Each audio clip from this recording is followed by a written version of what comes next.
Okay, welcome to the Zoning Board of Appeals. Please silence all cell phones and note that this meeting is being taped by FCTV. If there's any private party recording this hearing, please step up to the podium to request permission. And then I'll introduce the board and staff. On my far right is Scott Peterson, a voting member. Right to my direct right is Frank Duffy, the clerk. My name's Suzanne Murphy, I'm chair. To my left is James Morse, vice chair. To his left is Tony Pertucci, a voting member tonight. And to his left is Nick Haney, also a voting member tonight. And then we have Noreen Stockman, zoning administrator, and Ashley DeMello, office assistant. The Zoning Board of Appeals is charged with applying the state zoning statutes as well as the town's zoning bylaws and reviewing and voting on every application. All decisions are made through the public hearing process. Our goal is to hear testimony from the applicants and the public and to allow a full and fair discussion of the project prior to closing the hearing process and reaching a decision. Number one, to begin each hearing, the clerk will read the public announcement for the hearing and read pertinent information from the file. Two, the applicant or applicant's representative will then have 15 minutes to make a presentation. The time may be extended by vote of the board. Three, the board will then question the applicant. Four, the public will be invited to comment. Comment should be limited to 2 minutes and be strictly related to the proposal. All members of the public wishing to speak should wait to be recognized by the chair and should come to the podium. State your name and address for the record and speak into the mic. It will not amplify your voice and record audio for the FCTV viewers. And before we start the first hearing, we have a time if anyone wants to make a public comment on anything that's not on our agenda, you're welcome to come up. Any takers? All right, let's move on. We have no continuation, so our first hearing is 474 Woods Hole Road. This is application 48 of the year 2025. Devin J. Tringale and Sidney J. Rodenstein have applied to the Zoning Board of Appeals for a special permit pursuant to Section 240-10.4A of the Falmouth zoning bylaw to alter lot lines between two existing non-conforming parcels. The properties are Lot 18 and Lot 17 on Woods Hole Road. The address is 474 Woods Hole Road. The zoning district is RC. There's no applicable flood district or overlay district that I saw. Lot 17 has a single-family dwelling on it. It's number 474 Woods Hole Road. Lot 18 is a vacant lot. There are no previous decisions of the Zoning Board of Appeals that appear in the record. Lot 17, as it exists, is 17,931 square feet. Lot 18, as it exists, is 8,594 square feet. The lot lines will reconfigure the two lots, so there'll be two new lots with different numbers.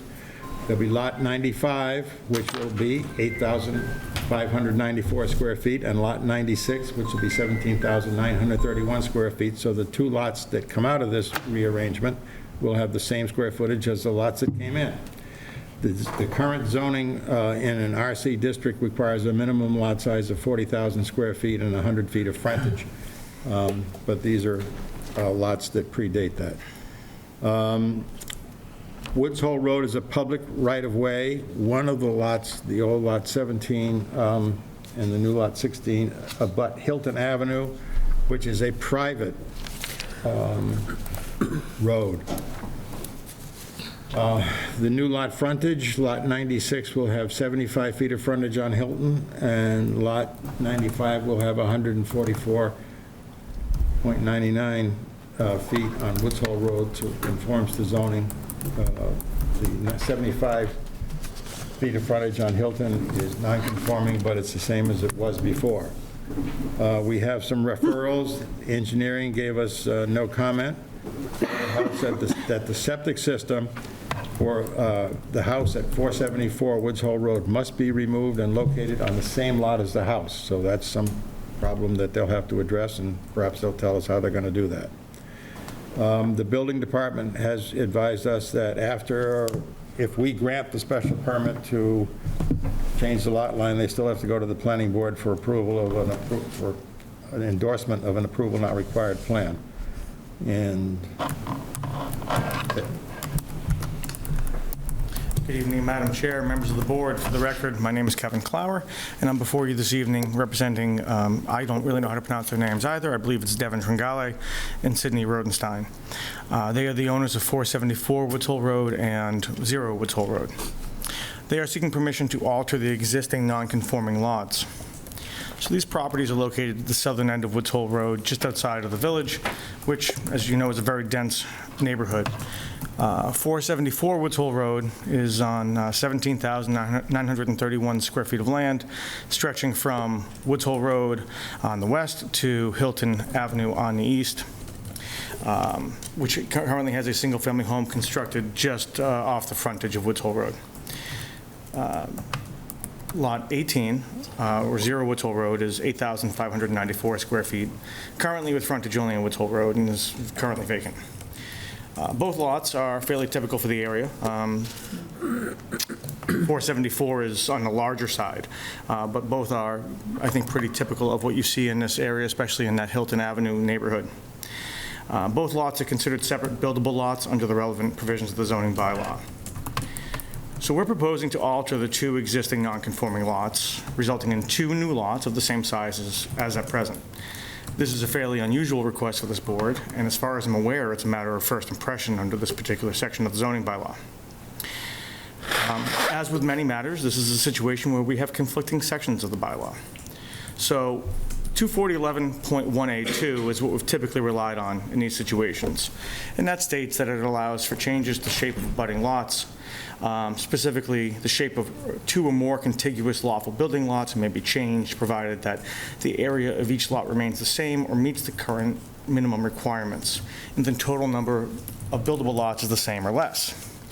That's typically done through an A&R process and does not require a special permit. It also says that no lot reconfigured under this provision shall be made unbuildable or non-conforming. However, we have this new addition to the bylaw, 240.10.4A, which was adopted at the November 2024 town meeting. This provision holds that any lot shall not be reduced or changed in area or shape such that the lot is made non-conforming or more non-conforming unless a special permit is granted under this bylaw. Initially, we submitted this application as an A&R to the planning board, but the town planner felt that we needed a special permit under this provision, this new provision of the bylaw. So here we are. As I've noted, we're proposing to alter the 2 existing parcels in a manner that would result in 2 new parcels being the same size as the present lots. You'll see here we have 1 existing parcel running basically west to east here, and then this parcel just having frontage on Woods Hole Road. And what we're proposing is a reconfiguration that ends up with 1 lot with just frontage along Woods Hole Road and 1 lot that just has frontage along Hilton Avenue with a bit of an L shape to it.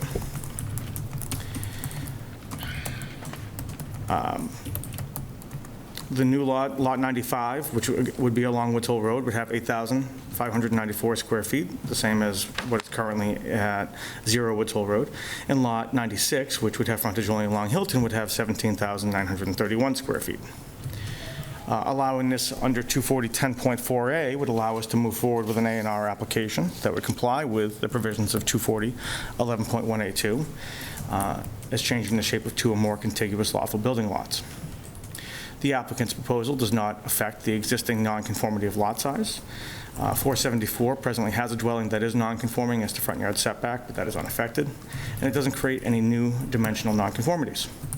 We are certainly aware of the Health Department referral as revised and would expect and accept a condition that the septic be relocated as to be on the same lot. There is the ability to move that septic from this area here to this area here, and that, you know, we want to go through this exercise to make sure we can get the necessary approvals, not just from this board, but from the planning board, and also this is land court property, so we need to submit to land court to alter their plans as well. So there are a few hurdles that we need to jump through before we start undertaking the relocation of any septic systems. But we would certainly accept that and would expect that you would provide that as a condition of any decision. This proposal represents a significant improvement as it allows the applicants to construct a new home on a new lot that fronts on Hilton Avenue, a much quieter residential street, which is far more ideal for their young family. Presently, they've got this existing house with frontage along Woods Hole Road with about 7 feet between their front door and Woods Hole Road, which, as we know, is fairly busy. And allowing them to be able to construct a new home on Hilton Avenue on a separate lot there, I think is a better use of both of these parcels of land as reconfigured than how it's currently constituted. There's no adverse effects that overbalance these benefits. There's nothing about this proposal that's substantially more detrimental than the existing lots. And as such, I believe it meets all the requirements of 240-10.4A and 240-12.1E. I would ask that you grant the special permit, but I would just note that obviously this is not the last stop in this process. As noted, we'll have to go to planning, we have to go to the land court, and we'll have to go to the Board of Health for the relocation of the septic system as well. And all of those stops will serve as sort of safeguards to protect with the referrals that came through. But otherwise, I would be happy to address any questions that you might have at this time. Sounds good. Scott, you want to start? No, thank you for the overview. I definitely agree, as I had to try and drive in and look around. That was the topography changes pretty dramatically, and to try and get back out onto Woods Hole Road was a challenge. We walked a lot. Everything looks good. You talked about the septic placement. That was pretty much the only issue I had, so I appreciate everything, and it's a good change. Thank you. So the requirement is that both lots be buildable lots. Now, you made that representation in your presentation. So the old lot 18 is a buildable lot. So I've done a complete analysis for the applicant. It falls under the protection set forth for non-conforming lots that were held in separate ownership but had a dwelling constructed on the abutting parcel as of 1981. So it falls very clearly within sort of a square peg and a square hole in the exceptions for protection of lots, for undersized lots in our zoning bylaw. The town does not issue buildable lot letters anymore. The building department just does not do that. So the only way to determine with 100% accuracy if a lot is buildable is to apply for a building permit, which is a $20,000 to $25,000 endeavor. It is my opinion, having done a lot of these, that this is very clearly a buildable lot. I've prepared a letter to that effect that would be submitted to the building department with any application. And to the extent that this isn't currently a buildable lot, there is a theory in the law called infectious invalidity. So if lot 18 was unbuildable and we changed these lot lines, that doesn't suddenly make the new lot 96 buildable. That would remain unbuildable because 18 was unbuildable. But that's not the case here. Okay. Well, that was my principal concern, that we're dealing with two buildable lots. You start out with two buildable lots and end up with two buildable lots. Mm-hmm. And otherwise, my initial observation is this makes some sense. Mm-hmm. Yeah. Did you have a picture of the septic, the proposed? No, that was the existing. Oh, was it existing? This was the existing back here. Okay. So that will come out? Yeah, that'll have to come out and be relocated to the main lot, Okay. or to the new reconfigured lot, Yeah. somewhere in this area. No, this is a good project as far as I'm concerned. Jim? Just want to make sure, so the new proposed lot where the septic is going to go, could you just outline that, trace it on the screen? Just So it's confusing because we have these bold lines here, but those are just why I'm asking for the record. Yep, those are just distances. What we see, and bear with me because I don't have a means of highlighting, the lot goes from this corner to here, a little jog down to here, back up to here, and all the way back to the starting point. Who owns the deck that's now going to be on the new lot? Well, it's just sort of a freestanding observation deck patio. I mean, these are under common ownership, and they'll either relocate that or figure that out as part of, whatever they end up doing with both of these parcels. I have no concerns about this. It certainly makes sense. The lot that's going to be, for lack of a better word, the inverted L, 17,000 plus square feet. 17,931. Just going, when I saw this, I was like, why is this before us? This is a planning board issue, but lot merger, but it would help me going in the future if you could highlight or otherwise delineate exactly where the new lots are going to be going. Yep. Just I like a visual reference. Yep. Not struggling, is this a setback? Is this a measurement? It's land court, it gets even more complicated. Yep. But I have no other questions. I don't think I'm going to have difficulty approving this. Tony? All my questions have been asked. Thank you. I would love to have a question, but I don't. I'm going to buy a lottery ticket on my way home, Tony. I do want to make a quick point. There was a reference to starting with 2 buildable lots, ending with 2 buildable lots. That's the requirement under the, what is effectively the planning board provision here. That's 24011.1A2. I want to distinguish that from just an application under 10.4A, which does not require that you start with 2 lots and with 2 lots, because that will be relevant for another matter tonight. Anybody have any follow-up before we go to the public? Like you said, no. Oh, sorry, my bad. Everybody's all set? Yes. Anybody from the public want to comment on this? Shy group tonight. I have a question. You have a question? Come on up. Sure. We just need your name and address, please. Thanks. Jan Elliott, 9 Glendon Road, which is the corner of Hilton. Yep. I was just following what was said, and the applicants want to build a house that fronts on Hilton rather than Woods Hole Road. What will happen to the property that now exists on Woods Hole Road? So this lot that fronts on Woods Hole Road will be a separate lot. This house will remain. There will be a new house constructed here. What they might do with this, they're not sure yet. It's a long way down the road. As I mentioned, this is a young couple. This is a significant financial endeavor. It's going to take them some time to go through this process. They may well hold on to this house. They may sell it separately. Any number of options are available. But what this does is take what is currently 2 buildable lots, with one being pretty difficult topography right on Woods Hole Road, and creating two distinct buildable lots, one on Woods Hole Road, one with frontage along Hilton Avenue.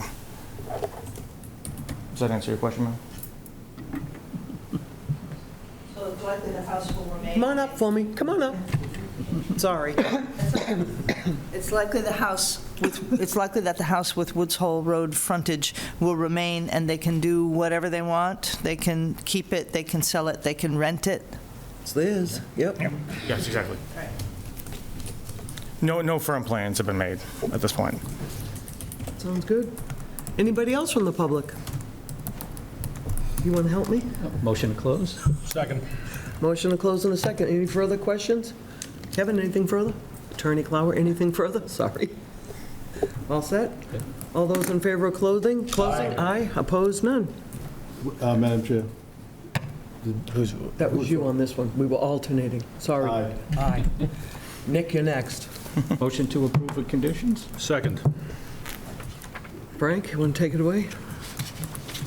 Okay, we have an application before us for a special permit under section 240-10.4A to alter lot lines between 2 non-conforming lots, Lot 17, Lot 18. It's an RC zoning district. Lot 17 currently has a single-family dwelling on it. It's number 474 Woods Hole Road. Lot 18 is currently vacant. There's no applicable flood zone or overlay district, no previous decisions of the Zoning Board of Appeals on file. In an RC zoning district, the minimum lot size is 40,000 square feet with 100 feet of frontage required, but that's for lots that are being created now. So the existing Lot 17 is 17,931 square feet. The existing Lot 18 is 8,594 square feet. The proposed new Lot 95 will be 8,594 square feet with frontage on Woods Hole Road, and the proposed new Lot 96 will be 17,931 square feet with frontage on Hilton Avenue.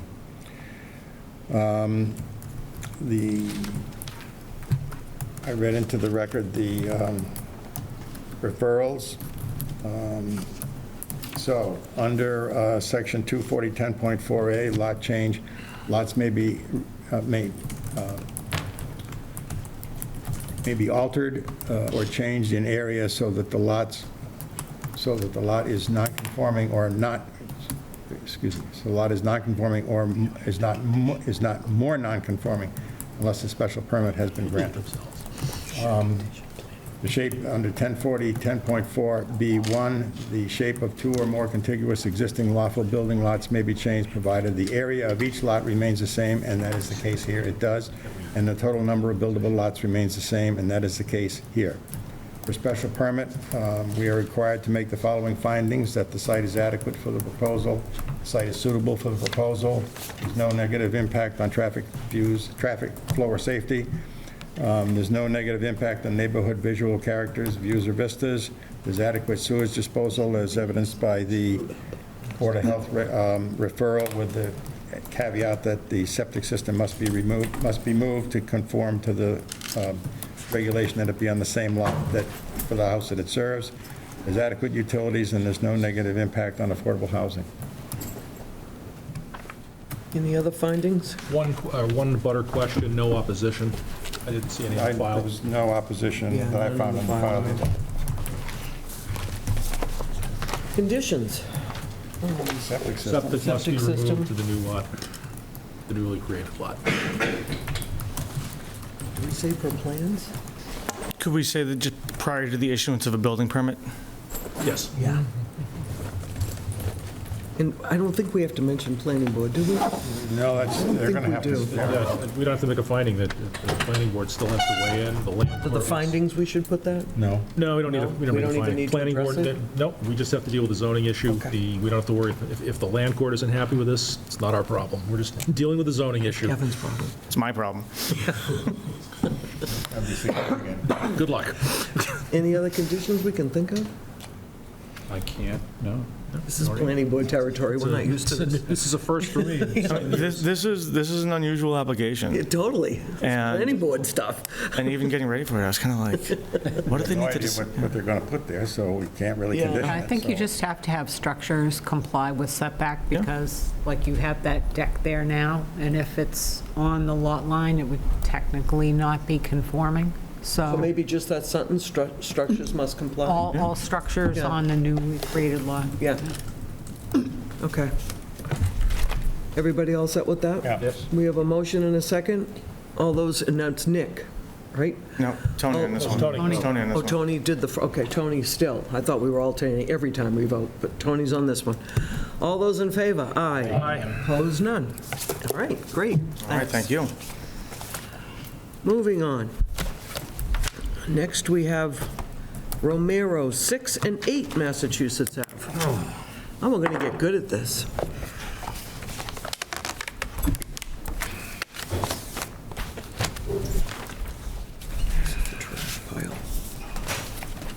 Okay, this is application 049 of the year 2025. Victor F. Romero and Sherry L. Romero have applied to the Zoning Board of Appeals for a special permit pursuant to sections 240-10.2A and 240-10.4A of, and also 240-11.3A4 of the zoning bylaw to merge existing lots 6 and 8, raise the existing dwelling on Lot 8, and construct an addition to the existing dwelling on Lot 6. The subject property is on Mass Avenue in Falmouth Heights. The zoning district is RC. The flood zone, AE 13. Lot 6 has a single-family dwelling, a three-bedroom, single-family dwelling.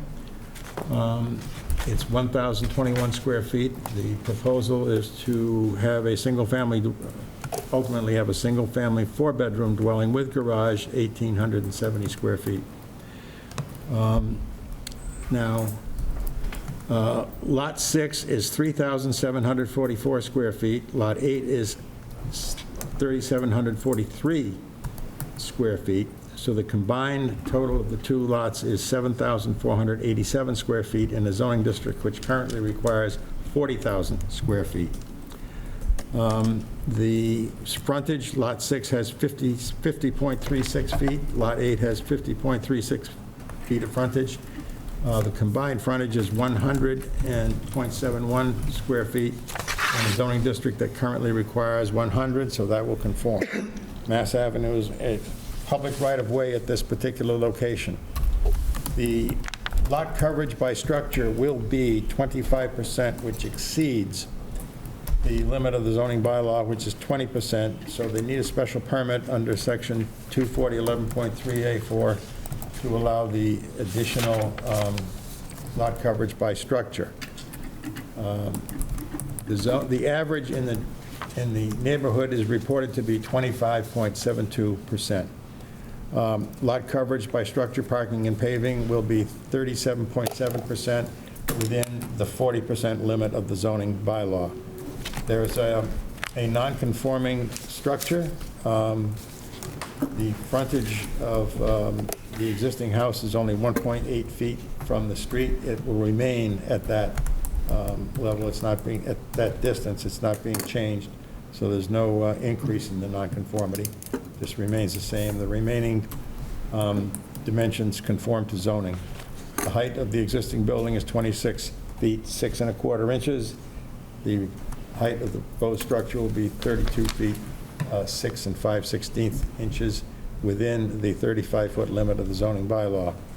We have referrals. Engineering has referred to us that they need a driveway permit for the proposed work. They asked us we consider stormwater runoff and erosion and sediment control. The Board of Health advises that number 6, the current septic system is okay for a 4-bedroom house, although there's some concern about a bonus room, which will be discussed during the hearing. Conservation has reported a negative request for determination of applicability. Water Department confirms that Lot 6, the water service to Lot 6 conforms to the current standards of that division. Building Commissioner had no comment. The Planning Board said that after we act, they will have to go before the Planning Board for endorsement of an approval not required plan. There are no letters noted in the file either way. Good evening again, Madam Chair, members of the board. For the record, Kevin Clower, and I am before you this evening representing Victor and Sherry Romero, the owners of 6 and 8 Massachusetts Avenue. They're seeking permission, well, for a few things, I guess. One, they're asking to raise the existing non-conforming dwelling at 8 Massachusetts Avenue. 2, they're seeking to combine the existing lots at 6 and 8 Massachusetts Avenue. And 3, they're seeking to alter the existing non-conforming dwelling at 8 Massachusetts Avenue. These properties are located in the center of the Heights, or at least the flat part of the Heights, just about a block from the ball field. This is a very dense, largely seasonal neighborhood. As has been noted, 6 Mass Ave currently has 3,744 square feet, and 8 Mass Ave has 3,743 square feet. Both are located in the residential C zoning district, and they are in an AE 13 flood zone. I thought a lot about how best to present this as to keep it as non-confusing as possible. So please feel free to stop me at any point, because there are a lot of moving parts to this.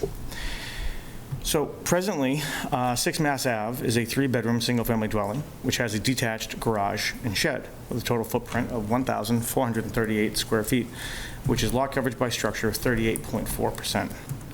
The existing dwelling is non-conforming to front yard setback being 1.8, where 25 is required, to side yard setback to the south, which is 9.8, where 10 is required. The shed encroaches over the property line to 59 Grand Ave, as you can see, but it is worth noting that the applicants have an easement over a portion of that property, including the area the shed is located on.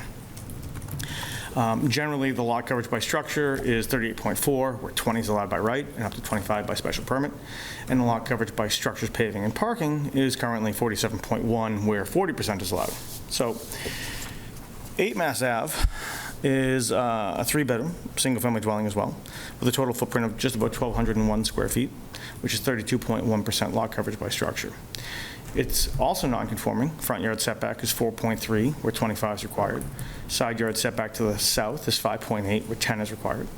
Side yard setback to the north is 7.9, where 10 is required. And again, lot coverage by structure is 32.1, where 20 is allowed by right and up to 25 by special permit.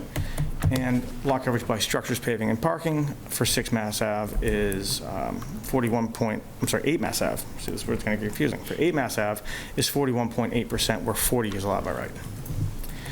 So the applicants have owned 6 Mass Ave for a number of years and just recently acquired 8 Mass Ave. The property is in significant disrepair. They're seeking to raise this structure to merge the lots. thereby decreasing a number of existing nonconformities and to alter the dwelling at 6 Mass Ave. So this proposal would result in an expanded lot, 7,487 square feet, and a new renovated and expanded house at 6 Mass Ave. This would go from 3 bedrooms to 4, but the septic is currently designed for 4 bedrooms. The ridge height would increase from 26 feet, 6 1/4 inch to 33 feet, 11 1/16. And the encroaching shed would be removed, eliminating that as a nonconformity. There's no effect on the existing nonconforming front yard setback for 6 Mass Ave. The merger of the lots eliminates the existing southerly side yard setback for 6 Mass Ave, as well as all nonconformities at 8 Mass Ave will be eliminated, including setbacks and lot coverage by structures and structures, paving, and parking. The merged lot will have resultant lot coverage by structure of 25%. 240.11.3A4 allows for lot coverage of up to 25% by special permit. So with the issuance of the special permit, that's eliminated.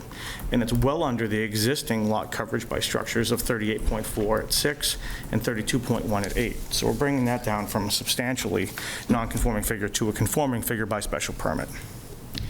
Similarly, the lot coverage by structures, paving, and parking on the merged lot will be 37.7%, which is below the 40% allowed by right, therefore eliminating that as a nonconformity as well. And again, well under the existing lot coverage by structures, paving, and parking of 47.1 at 6 Mass Ave and 41.8 at 8 Mass Ave. As we discussed at the last hearing, 240.10.4A is a recent addition to the bylaw adopted at the November town meeting. Having never dealt with this before, we're doing 2 applications in one night. It's funny how these things tend to work out. This provision holds that any lot shall not be reduced or changed in area or shape such that the lot is made non-conforming or more non-conforming unless a special permit is granted under this bylaw. Despite the fact that this lot's increasing in size, it would still result in a non-conforming lot because it doesn't meet today's current standards of 40,000 square feet. So the issuance of a special permit is what allows that to continue to be a pre-existing non-conforming lot. Previously, you couldn't add to a non-conforming lot unless you were making it entirely conforming.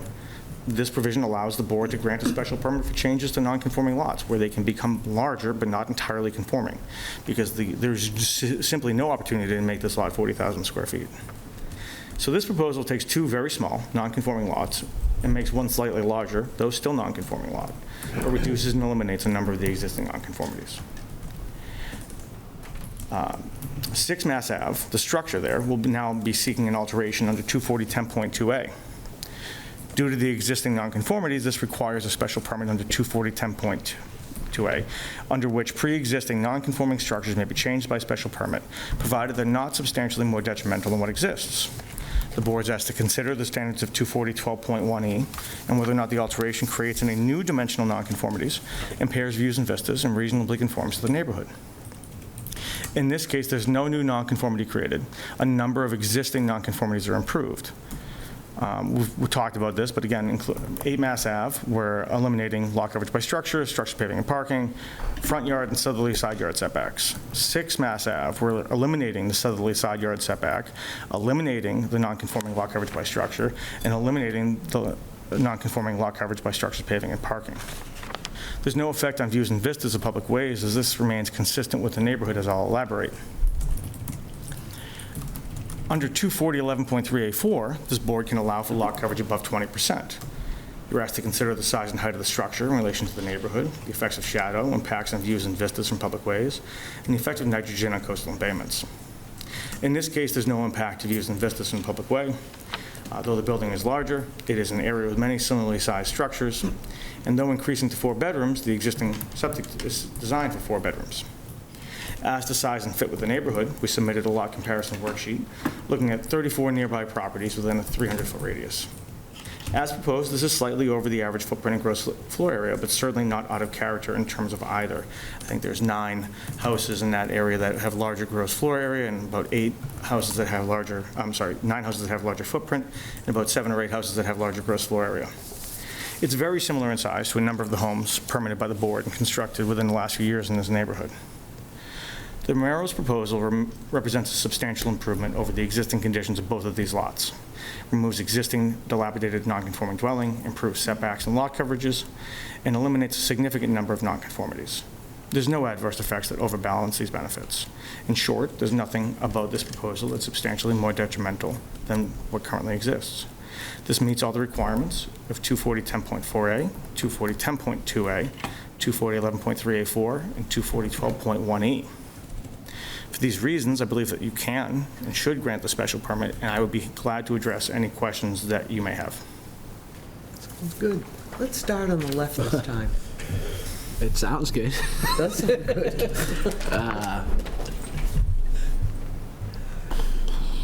good. You can pass to Yeah, I'll Tony if pass you'd right like. now. Yeah.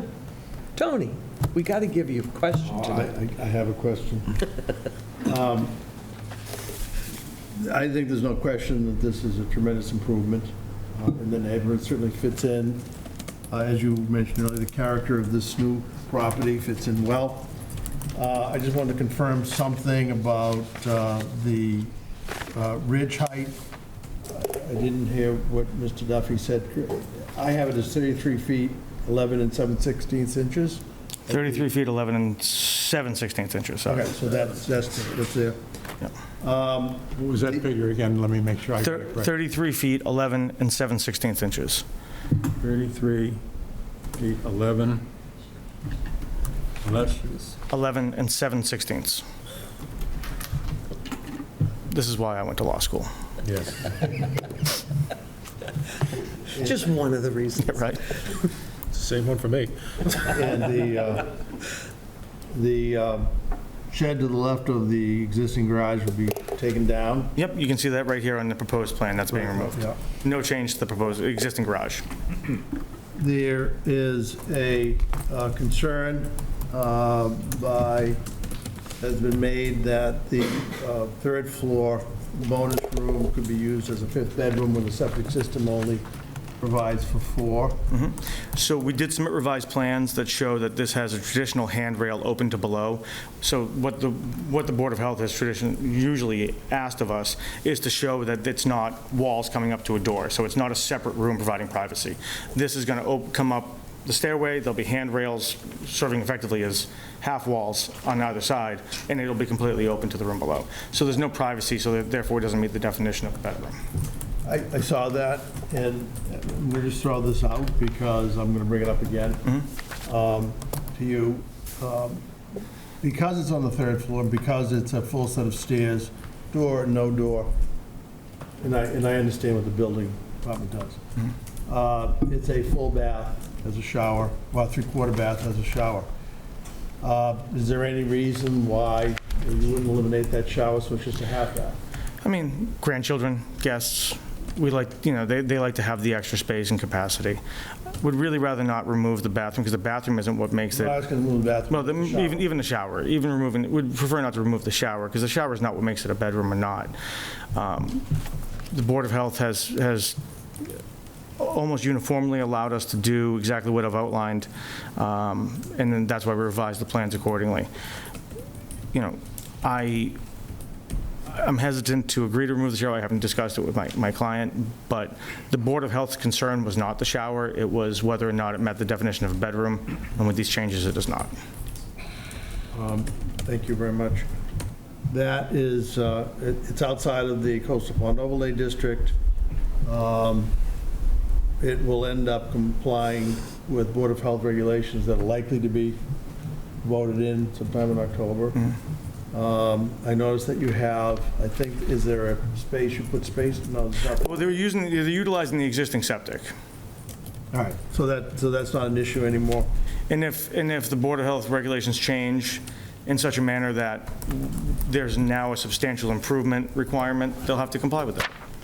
Where you're at 25% coverage and total coverage is 37, close to the 40, but not quite there. Patios tend to get expanded over time, but when this is all built, once this is closed, if this is closed tonight, I might suggest that an as-built be done for both height and for total coverage. So my only question on that, Mr. Petrucci, and it's more of a logistical question, and I'm not fighting you on this. Landscaping isn't necessarily required to obtain a certificate of occupancy. You don't need to have the landscaping completed. So, the height certificate of framing, absolutely, that makes a ton of sense. We're going to get a certificate of occupancy on the structure long before they even get close to doing the landscaping. So I think it's fine to have that as a requirement and I'd be comfortable with that as a condition. I just want to make sure that the certificate of occupancy for the dwelling isn't conditioned on that as-built plan for all of the landscaping, because that might not be until a year and a half later. I mean, if I were building a house, I'd want the same thing. But maybe you need to certify it after the fact. I'm just throwing it Yeah, out. and I'd be okay with that. I just would want to make sure that in any condition, the certificate of occupancy wasn't tied to the as-built for lot coverage by structures. Bottom line is, I think it's a tremendous addition to the neighborhood. Thank you. Mr. Petrucci handled some of my primary concern about the third floor potential fifth bedroom. Mine are really more technical, because again, this is a kind of a case of first impression. Are you asking that we make or requesting we make a specific finding as part of this, that what is proposed is not making is not more, a non-conforming lot is not more non-conforming as a result of merger? Yes. Okay, see if we can get that in. Who is ultimately, again, because this is usually a planning board issue, who's ultimately going to be responsible for filing for the purposes of title search later on and/or with assessing the fact that these lots are now merged? So we will have to file an A&R plan, and that plan will be approved, hopefully approved by the planning board. Once approved, that gets recorded at the Registry of Deeds. That will be a condition of getting the building permit, because that plan is going to show this as one lot, and that's what the building plans are contingent upon. It shows this as one lot.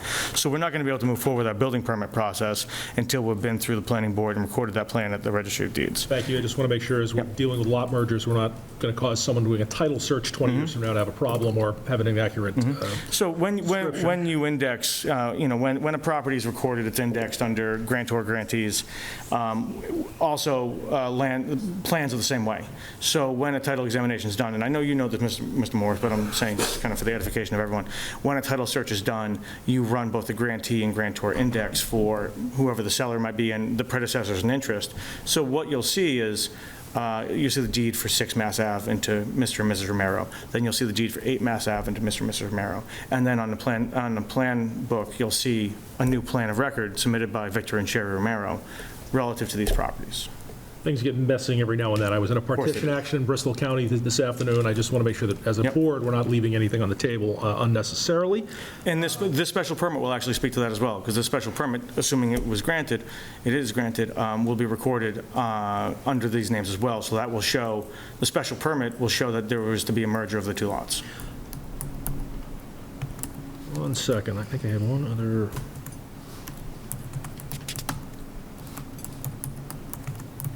On the plans, is there currently, or is there any incursion into the right-of-way based on the, what's planned? I'm looking at the plan, it appeared that cobblestones were into the public right-of-way. Yeah, I mean, there's a cobble apron for the roadway, Is that, which exists. okay. And there'll be a new cobble apron proposed over here. We'll have to go through the engineering department to make sure that they sign off on that. I'll just condition that, any incursion into the town's right-of-way needs to be licensed or removed. It's not even incursion, it's just the start of a driveway, which is Or otherwise permitted by engineering. Yeah, viewed separately as an encroachment. Trying to keep creep out of the roadway unless it's established. I think that's all I have. Thank you. Again, I have no problem approving this. Thank you. Yeah, it's a good project. The bonus room was my only question. I'm good. Frank, you have anything? No, everybody's been talking about the things that were on my mind. I appreciate your presentation, Mr. Clower. It was rather complicated and situation with many moving parts, so Yeah. good job. Good project, well needed. It's nice to see that older home taken out, and the folks are doing a real nice job with the architectural awesome in that neighborhood. rendering, so it's a nice project, so. Good luck. It is interesting that we get two of these on the same night. Probably go another year. Well, you know, I mean, the way, Never had one before. it's everything comes in threes, right? So there'll be another one soon. Uh-oh. This is really going to look good in the street. It's going to look nice, yeah. So, anybody have any follow-up questions before we go to the public? No. You all set down there, Nick? You good? Yep. Anybody from the public want to speak on this? Come on up. We need your name and address, please. Judy McManaman, I'm at lots 7 and 9 Mass Ave, directly across the street from the Romeros, actually directly across the street from the dump that exists there now, and I've had to look at that for over 40 years, and I'm very grateful that there's going to be an improvement. I think it's going to look great. Yeah, they've done a wonderful job keeping up the property that they currently have. They're great neighbors, and I'm very grateful that they're going to Good. be improving the neighborhood. Oh, wonderful. It's good to hear good news like that. Thank you. She didn't state it explicitly, but I think she's in favor. Wow. I think that's called a reasonable inference. Anybody else from the public want to comment? I think we're good. Scott? Motion to close? Second. We have a motion to close in a second. Anything further? Attorney Love, you good? Everybody else all set up here? All those in favor of closing? Aye. Opposed? You're on it. None.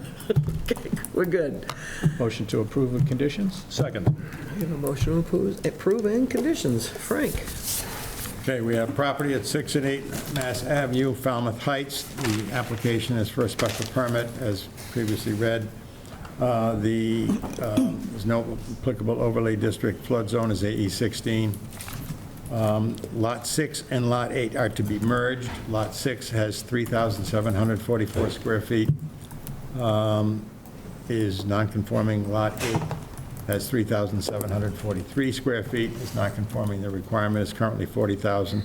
The combined lot is 7,487 square feet, which remains under the minimum, but is less non-conforming.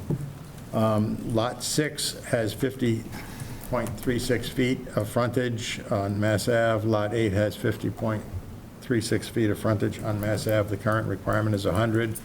The combined frontage is 100 feet, 100.71 feet, so it now conforms, so that takes care of that nonconformity. The proposed structure with the, after the demolition of the old structure on Lot 8, the existing structure will have 25% lot coverage by structure. The limit is 20, but we're allowed to grant a special permit to allow up to 25%, so that's one of the things we'll have to vote on. But it's currently non-conforming. The lot coverage by structure, parking, and paving on the combined properties is currently non-conforming, but it will be 37.7%. Zoning bylaw permits 40%, so it will be within the limits of the zoning bylaw and conform.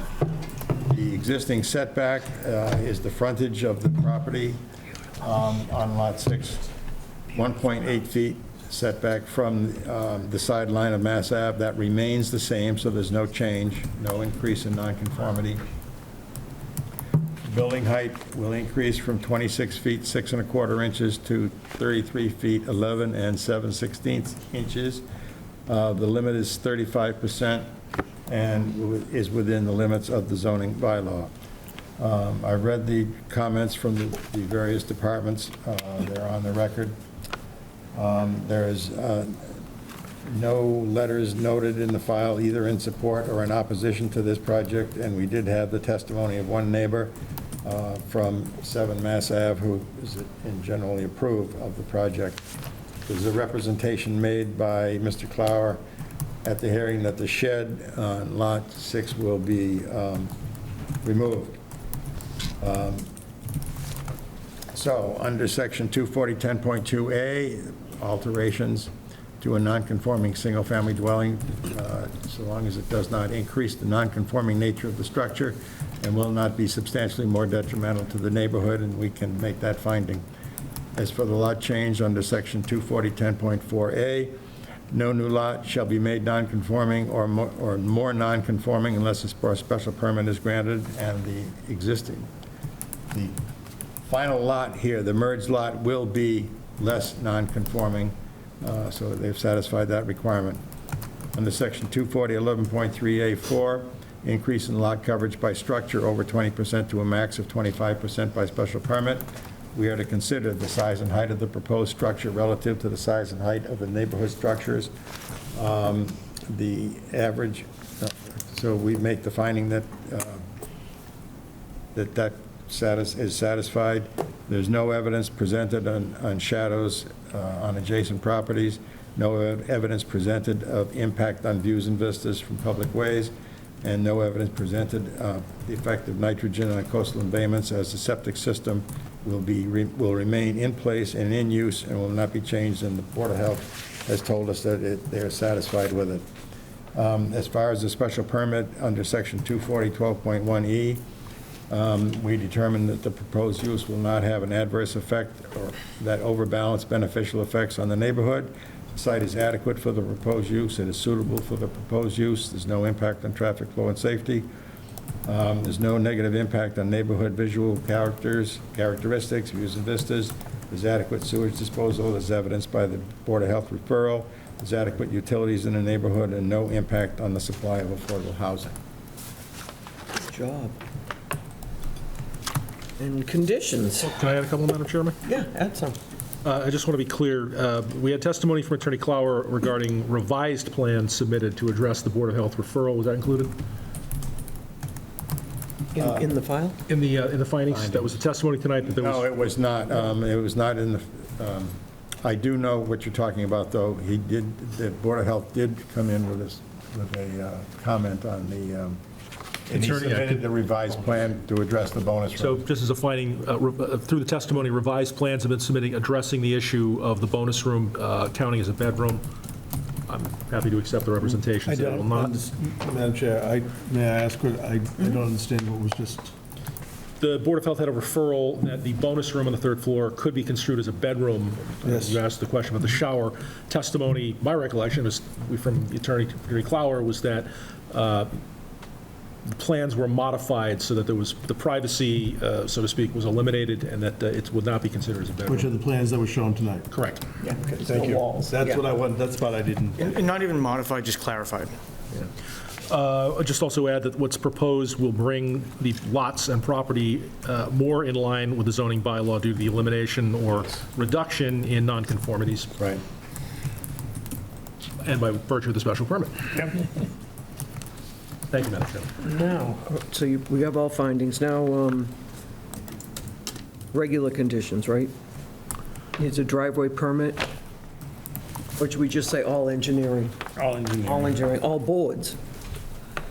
Remove shed, Shed to be removed, as built for height. no further structures. No additional lot coverage by structures. Now, do we have to, should we mention planning board here? Not at all. Okay. This is my rookie doing this it's- planning board stuff. They can't get a building permit until they've gone through the planning board, so that's their obligation to do so.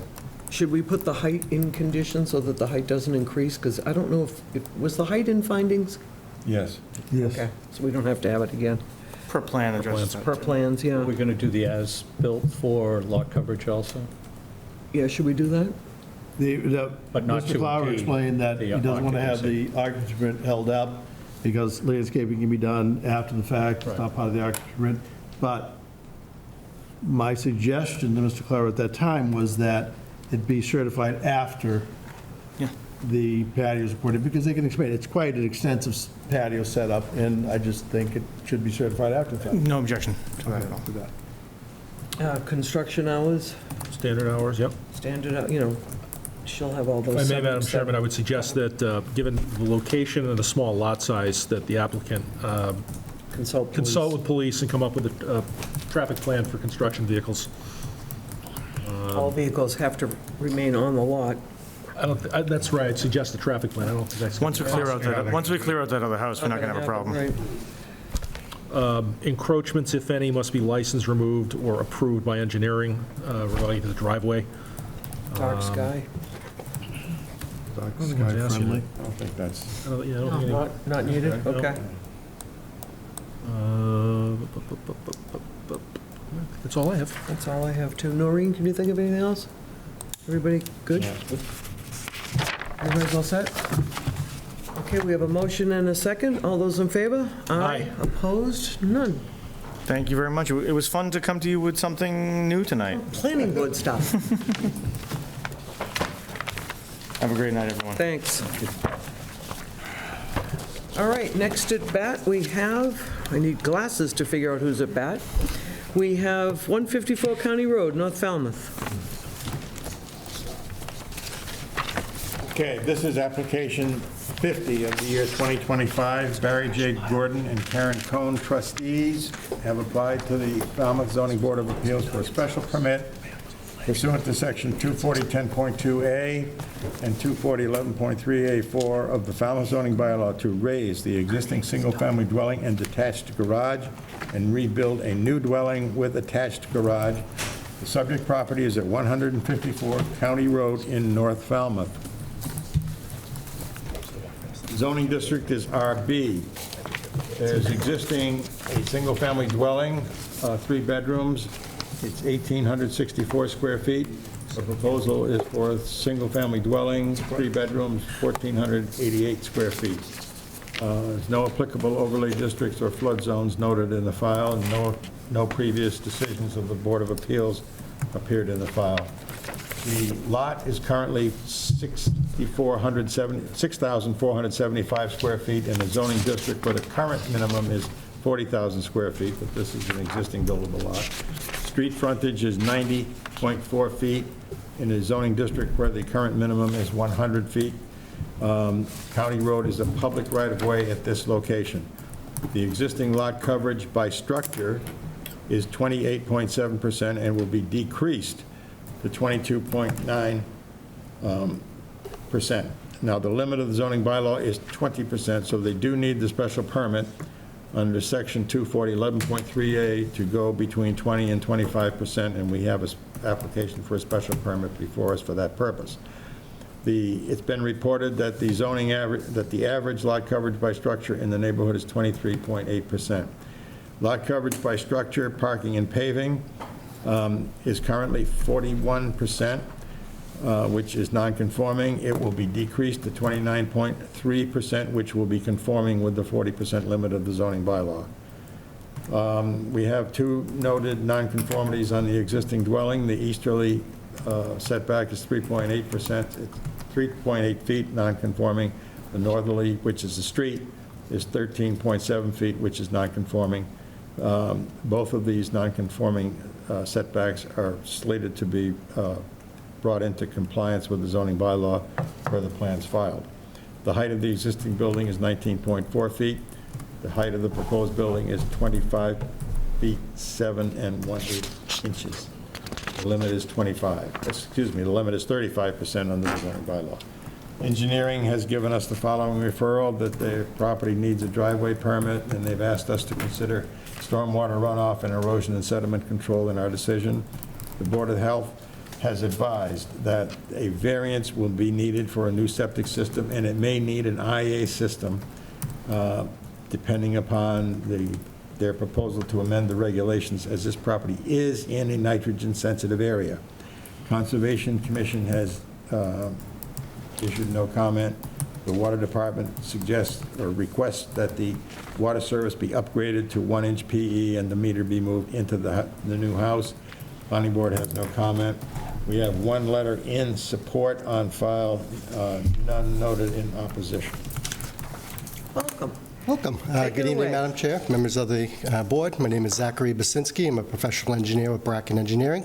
I'm here this evening on behalf of Karen Cohn and Barry Gordon, representing the Duggan Family Trust. As mentioned, the property site is 154 County Road, existing non-conforming lot.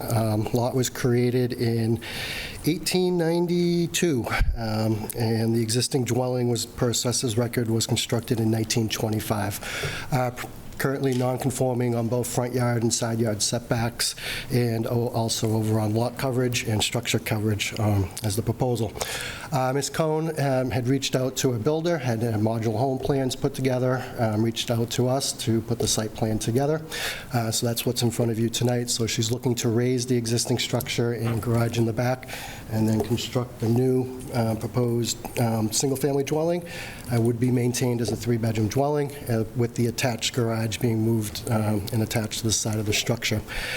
Side yard setbacks would be brought into conformity with it. We still are asking for relief on the front yard setback with the special permit. As mentioned, it was 13.7 existing in the front here, and that will be increased to 21.3 feet off of County Road. And then this front, the other front yard setback is 4.9 feet, and that's going to be increased up to 18.4 feet. The remaining side yard setbacks will also be increased to meet the minimum 10-foot or exceed the minimum 10-foot required. Currently, the existing garage is tucked in this back corner, and that will be, again, increased to greater than 10 feet. We did go to Board of Health a couple weeks ago, did receive the variance through them for the project. We are aware of the upcoming potential changes if the denitrification has to go in. So we're scheduled to be back in front of the board at the next meeting to review that and see what happens with those regulations. But if they do go into effect, the new septic system design does space plan for a IA septic system to be brought. Again, existing 3 bedrooms on the lot. We're staying 3 bedrooms, so there's no impact on nitrogen loading on the property. Again, as mentioned, the lot structure coverage will be decreased, but still over the 20%, requiring the special permit be issued, granted for that. And then the lot coverage by structure, parking, and impervious coverage will be decreased on the lot. As mentioned, it's 41% now, and will be brought down to 29.3%. We have been in contact with the engineering department. We do have erosion control measures on the downside, so both the frontage along County and along Ward Street, that's been implemented. We also do have on-site dry wells to handle any roof runoff from the building, and a new pervious driveway. And as again mentioned, the impervious coverage of the lot will be decreased with the result of the project if approved. We believe that the project can be approved as it does maintain a single-family house. The intensity does not increase. It stays a 3-bedroom. Will have no impact on affordable housing, no impact on traffic or pedestrian flow. All parking is provided on-site and then inside the proposed garage. The project will result in improvement to the natural environment by installing a new Title V septic system. It's believed right now the existing structure is serviced by an old cesspool. There were no records on file with the health department. The project will have a positive impact on the nearby premises, as it will increase all the structure setbacks to the abutting lots and the other existing structures. As you can see right here, it's a very tight-knit and close neighborhood. So this is our abutter to the rear, and then our abutter to the side off on the side here. So we're pulling the structure away from their properties. Project does not fall within any mapped Zone 2 public water supply areas and will not have any effect on groundwater districts in the area. And the project will have no effect on public utilities, as they're already existing on the lot. So with that, I will turn it back over. Sounds good. Scott, you want to start off? Just more confirmatory. The proposal is, again, to retain a 3-bedroom home, correct? Correct. And your testimony is that there is space for a D-night system, but you're not installing one. Is that correct? Correct, right now. So you're going to take the risk of starting the project and potentially a Board of Health shift gears on you? Yeah, so when we were at the Board of Health meeting, it was made aware to us we can apply ahead of time if the regulations aren't in effect. If we don't have a building permit and if they go into effect, we'll have to update it and put the D-night in ahead of time. So we're aware of that risk. Interesting. Okay. No further questions? You mentioned, I think, in your presentation that you got a variance from the Board of Health. What was that all about? It's the existing setback to the proposed foundation system. So we have local upgrade approval for the setbacks to the lot lines, and then we need 20 feet to a full foundation system, but we were granted the variance down to 10 feet by installing an impervious liner with the system. All right, thank you. You all set? Yeah. I'm all set, too. Jim? No, my question's been answered. This is just a nostalgic one, having moved to Magansett in '83. And it's one of the last kind of true cottages, I think, in that neighborhood. It was always meticulously maintained. The owner was a legend among the summer people in Magansett. And as much as I hate to see it go, it is an improvement, and so I have no opposition. So thank you. I've also known this property quite well. We have photographs going back to 1927 of various family members in front of this property, so we know it quite well. 2 of those photographs are hanging in our house. So my question, I have a couple questions. I've noticed through the years that this property appears to be rarely used and often appears to be empty. Is this going to be used as out of curiosity, a summer house, year-round house, or a rental? My understanding, it's going to be a year-round house for them. A year-round house for them. It's very similar to what I know is, I remember the address, the Yost House down the street. So it fits into this, fits well enough into this neighborhood. This is a very old neighborhood, summer neighborhood, so it fits in very nicely. I want to confirm that the ridge height is 25 feet 9 1/8. Correct, yep. And I want to go back, because you really can't let this go, on the IA system. I'm just curious, as you know, you're sitting in the coastal pond overlay district. You're aware of this town's mandate from DEP to reduce its nitrogen load in this town. Part of the way that we're getting there is making sure that, this board does not have the authority to mandate it. We can determine adequacy at best. But it would seem a responsibility of anyone building a home in a coastal pond overlay district in a DEP nitrogen-sensitive area to include an IA system. So my question to you is, have you researched IA systems? We have, yep, and we've talked to the client about it. And which system did you look at? So we've space planned it right now for the microfast for a gravity system going in. Which is a 12 milligram per liter? Nope, 19 milligram. So it's even, doesn't come close to the 10 milligram per liter that, say, a Clean 2 Nitro. No. You know that there are only, I believe, 3 or 4 systems approved by DEP for use in the nitrogen-sensitive area? Yes, the Banart systems, yep. And is that microfast one of them? That is not a Banart, nope. It is not. So would you consider that, and again, we cannot mandate you to do this, that you have to take on this responsibility for the community, especially, and I asked the question about year-round summer rental. And year-round, we all try and do our best to take care of our oceans here. Have you looked at any other system, and I don't care what it is, and the expenses involved with that?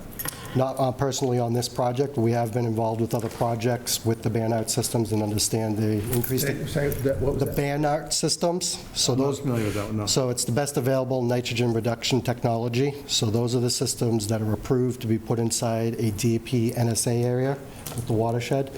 So they're the ones that are hitting the 12 parts per million or the 10 parts per million. So that's the Clean 2 or the Nitro that you were just referring to on those systems. But they do come with an incurred cost or an increased cost over these other systems. So there's a financial burden with that as well to install one of those systems. Can I ask you to consider having the owner of the property consider committing to this, one way or the other? I hate to see a building permit given and you don't put this in, especially where you are. Would there be any consideration given to committing to this, because it's only about $20,000 above, I shouldn't throw out numbers, you need to look at that. It is some amount of money over a Title V. I can speak with the client and see if they could do that and be willing to do that. But again, right now, we're not mandated to put it in. We've actually, 3 bedrooms to 3 bedrooms, we're not increasing the flow, and the regulations aren't in place yet. So this is what's going to be discussed next week at the Board of Health meeting when they go over these regulations. And this is what was reviewed with the Board of Health when they granted us our variance. We talked about this during that meeting, that 3 bedroom to 3 bedroom, we're allowed to keep that flow under Title V and go for the building permit as is right now with a conventional septic system. Is the property owner here tonight? They're not. Well, I've done my best. Thank Yep, you very much for nope. listening. Nick, do you have any questions? No. Why are you going back to the Board of Health? We're just going back for the regulations to review with the health department to see what happens at that. If those regulations are going to go into effect. We were granted our approval already. You got the variance. We got the variance for this, but we're going back because if this pops up and the Board of Health does require that we have to put the D-Night back in, we have to figure out what type of D-Night system that we're going to be putting back in. So the client is aware that there is a potential that the project, we may not have a building permit in time, and that they may have to put the D-Night system if those regulations change at the Board of Health prior to us obtaining our building permit. And it's more restrictive than the design that you're currently reviewing, correct? Yep, it would be a more restrictive septic system and a higher treatment system if it goes in. But we're already granted approval for the conventional system through the Board of Health. Frank, go ahead. So I want to just follow up on the conversation you had with Ms. Petrucci. You've asked for a special permit under Section 240-11.3A4, which is to allow lot coverage by structure to exceed 20%. And one of the considerations we must make is the project's effect on nitrogen and coastal embayments, and we've been advised that this is in a nitrogen-sensitive area. So what would you propose our finding be with respect to the effect of nitrogen on the coastal embayment as is? There's no effect on it because the actual 3-bedroom to 3-bedroom. And technically, right now, we did, there were floor plans, existing floor plans that were prepared for this. It was a 3-bedroom house, but after doing a walkthrough with the health department, there's an extra room that's on the back of the house today that is technically used as a 4th bedroom in the property. But there were no records. Assessors already had it as a 3-bedroom, and the client maintained and proposed to go forwards with the 3-bedroom and not pursue the 4th bedroom that could have been designated on it. So in reality, we do have a reduction in nitrogen loading because the house right now is being used as a 4-bedroom, even though it's listed as a 3 per assessor's records. If I may, Madam Chairman, the other, Now it's going to be year-round. That increases it already just because it's year-round now. I think it would be right during discussion, the testimony was there's a cesspool, putting in Yeah. a Title V, there would be a reduction. I'm not necessarily disagreeing with Mr. Petrucci that an IA may be Cesspool. appropriate, but It is currently a cesspool? That's what yeah. Oh, okay. So we're getting a new Title V, increased groundwater Which separation. makes it more difficult to argue. All right, thank you. We need to clear that up. Yep. All right, okay. Okay. You have anything else? No. Well, just frustrating that this is where we're at again. They could get these regs promulgated, it would make our life a lot easier. And the homeowners, too. And the engineers. Huh? And the engineers. Yeah, and everybody, pretty much, you're right. And the fish. And the fish, most importantly. Any further questions before we go to the public? Everybody good up here? Anybody from the public want to comment? Just need your name and address, please. I'm William Lee. I live at 148 County Road, the property next door. I didn't really have anything opposing. I just had some questions regarding, it looks like these plans, the old garage was detached, but I heard the new one's going to be an attached garage? To the side of the building, yep. To the side of the building. I was trying to look to see, is this the old plans? Or is this the new one? This is the new structure over here. So this is- existing here. So this is the garage right here? So this is that's being taken down. That's being taken, oh, I see, it's overlaying? Yeah. Oh, okay, it's kind of hard to tell. But my other question was, with the retaining wall coming back here, there's some like rogue scrub pines that are growing like right here. Yep. And there's also like a birch tree right there. I was wondering if any of that was going to be removed or if that was going to be retained. We're trying to retain all that and keep that in there, and we're trying to use the foundation wall that is there and leave that in place as a retaining wall. Because, yeah, I don't know if they like those rogue scrub pines, but they just kind of like grew out of control, and they're on a hill. Oh, yeah. And I was just kind of concerned for in their sake that if there was a big storm, it would fall that way towards them, you know? But, yeah, that's cool. It's sad to see the old building go, actually. Like you were saying, I've lived next to the place my whole life. It's like, nice place. But it's exciting to see what it's going to be, you know? That's a good negotiation. There you go.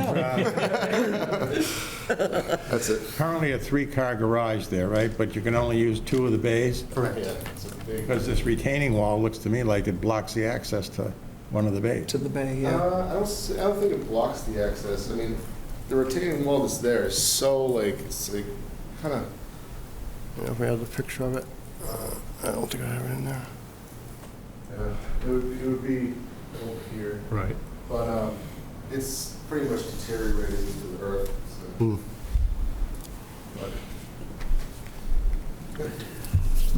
Better take pictures now before it goes. Well, the Tony's got one in his house. proposed He's got 2. garage is going to be 2 bays. 2 bays, yep.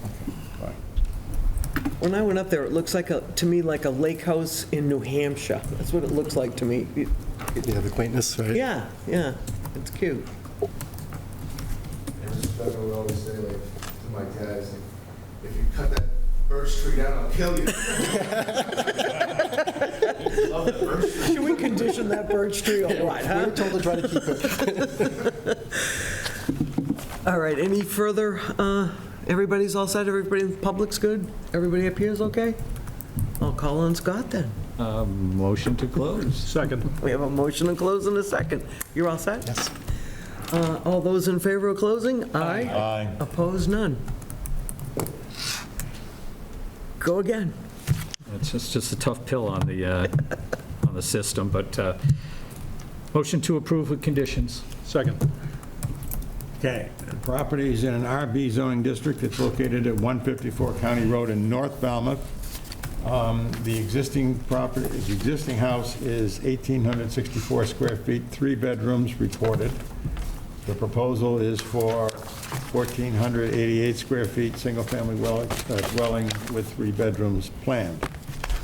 The lot is, there's no flood zone or coastal pond overlay district noted, but it is in a nitrogen-sensitive area.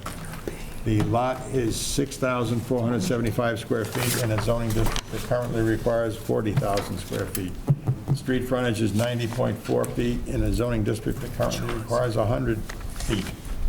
County Road is a public right-of-way at this location. The existing lot coverage by structure is currently 28.7%. It is to be decreased to 22.9%, which does exceed the 20% limit of the zoning bylaw, with the application before us for a special permit to allow it to go to up to 25%, so they're applying for a special permit to permit the 22.9 square feet lot coverage by structure. The average lot coverage by structure in the district is reported to be 23.8%. Lot coverage by structure, parking, and paving is currently 41%. It is to be decreased to 29.3%, which will be within the 40% limit of the zoning bylaw.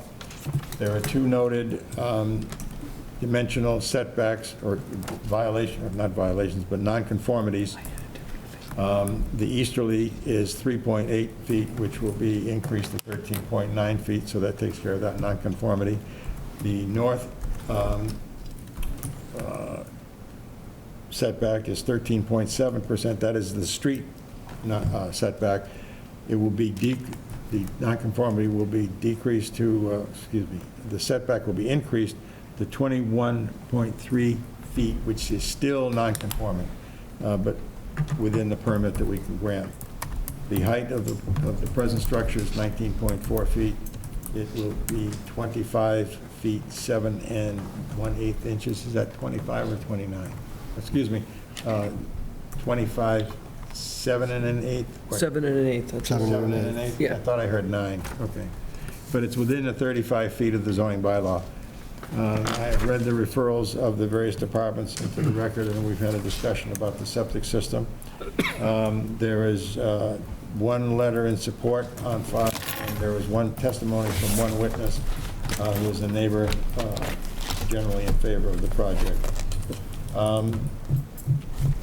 Okay, under 240.10.2A, the proposed alterations will not be substantially more detrimental to the neighborhood. We make that finding under 240.11.3A4.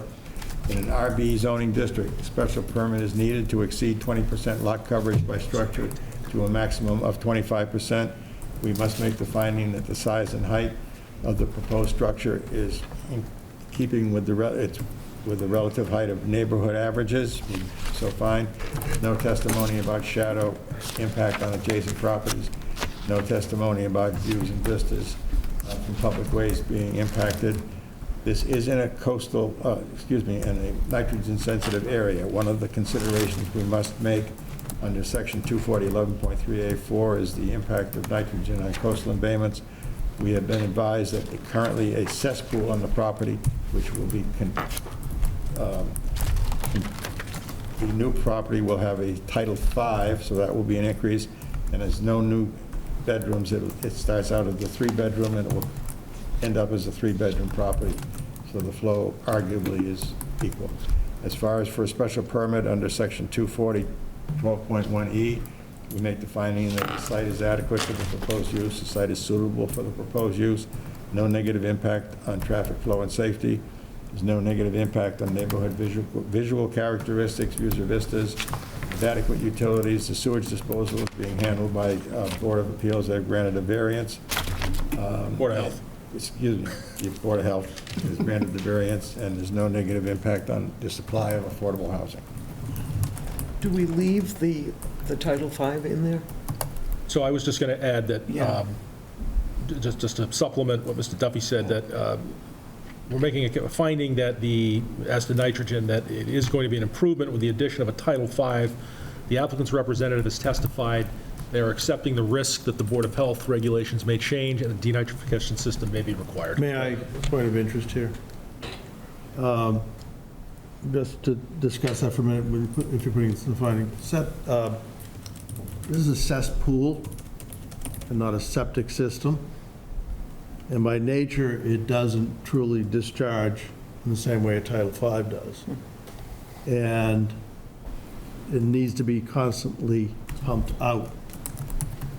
So it may be that a new Title V system is not an improvement, other than it's a Title V and meets current standards. I just want to be clear on that this may not be an improvement. Would you agree, though, that it would bring it in compliance with current regulations? Yes, I would agree with that. So I'll modify, if it's all right with you, Madam Chairman, through the board unanimously, that we strike the terms of improvement, that merely brings it into compliance with current regulations.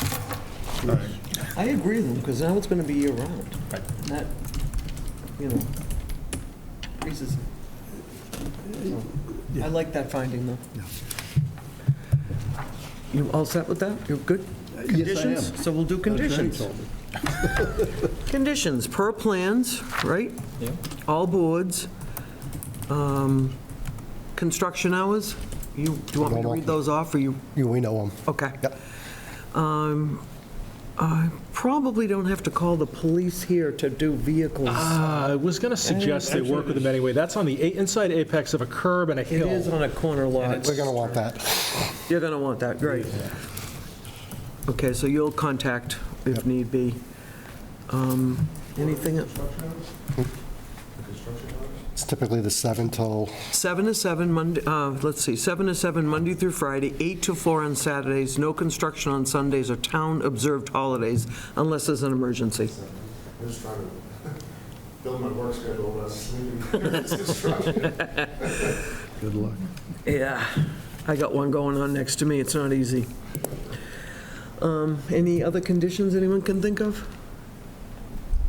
Do we do no further structures? I don't think we need to. No. it's not going to fit. Any other? Say there's no room. Right. There's no Any other room. conditions you can think of? No, I think we're all set. Everybody all set to vote? Yes. All those in favor? Aye. Opposed? None. Thank you very much. Great. All right, let's see what we have now. We doing any minutes? Moving on. Board discussion? Board discussion? Yes. I have a couple quick questions. Yep. I don't know if our zoning administrator has any, I think it'll come under updates, but have there been any administrative approvals in the last weeks? I know you've been busy. Let me think. I did not put a together a list for you for tonight, but I can in the interim or for next I'm meeting. hoping that we can have those lists from time to time. Yes, absolutely. Yeah. And my question is, we have a couple big 40Bs coming up. Are we going to need a larger space than this? Yeah. So that is under advisement with the town. We have brought up the issue that this space only contains a certain number of people, and I would assert, separate from the 40Bs, even if you have a neighborhood that's highly interested in a particular project, most of the room can be filled for a particular case, which creates a problem for other people. Do we have a pick of locations that the town puts aside for this, such as we went to the Lawrence School for 335? So we are currently looking into various options, trying to figure out what's going to be easiest for the board as well as abutters to attend. I don't want to put options out there because, it's really up to the town. But I have made a point of the fact that particularly when you use a school, you have to schedule the room ahead. And we typically continue meetings from one meeting to the next. So if you were meeting at a school, you would essentially have to have a couple of prospective future dates that you had pre-reserved because you can only announce to a specific date and time and place, right? So it creates an extra layer of work for us because we would effectively have to book a school for multiple dates depending on when a developer might be ready to continue to. So there's just a lot of moving parts where we don't have that issue here, but we have an issue here with being able to accommodate sufficient people. Do we ever run into the issue if we have a room that's overflowing to the point where we violate the open meeting law? So, the intent is to not have that happen. Well, that's, yes, of course. So, we're trying to manage it with, the group of people that we anticipate in advance to be able to accommodate that. I think when you look back at the Lawrence School, that space was big enough for all of us and plenty more people. It was essentially oversized. Yeah, but the audio and visual component wasn't that great at Right. Lawrence. So That was a we are looking at part. all the challenges that we had before and how can we effectively eliminate those. So it is under advisement. There are multiple people that are looking into this with my urging. It's like an airline out there, we'll just add some more We'll seats. just add some more sense. Thank you, Maureen. Yeah, we need to tier the room so that we can, yeah. Yeah, but it's certainly a problem. I mean, the town hall was built, and at the time it was built, this was probably plenty sufficient. But with all the new housing going in, the town is not getting smaller. And hopefully there'll be more people involved and interested. We need to have a space that's big enough to accommodate that. Well, I would contend that the town has no choice but to find us the space that we need during extraordinary times such as Yes. what may come up. Yes. Okay, thank you. So, we are looking to manage that with what we currently have scheduled. We feel that this room will be sufficient.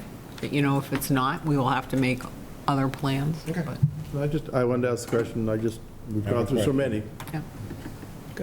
A question, you gave us the application for Habitat for Humanity, Benjamin Nye Road. I'm confused because it's a picture on the cover of Willett Way. What's the Yeah. connection between Benjamin Nye and Willett Way? So they're both Habitat for Humanity developments. So Habitat put a picture of Willett Way, which is a prior 40B that Yeah. was through the zoning board, on the cover, just to give you a sample like the demonstration plans. of what the development is approximately intended to look like. Do we have a proposed date for this? We are looking for a date for them. We don't have We're- one now. Correct. Okay, thank They you. did have one question for the board. It's not something you have to answer right now, but something to think about, is it's a good-sized property.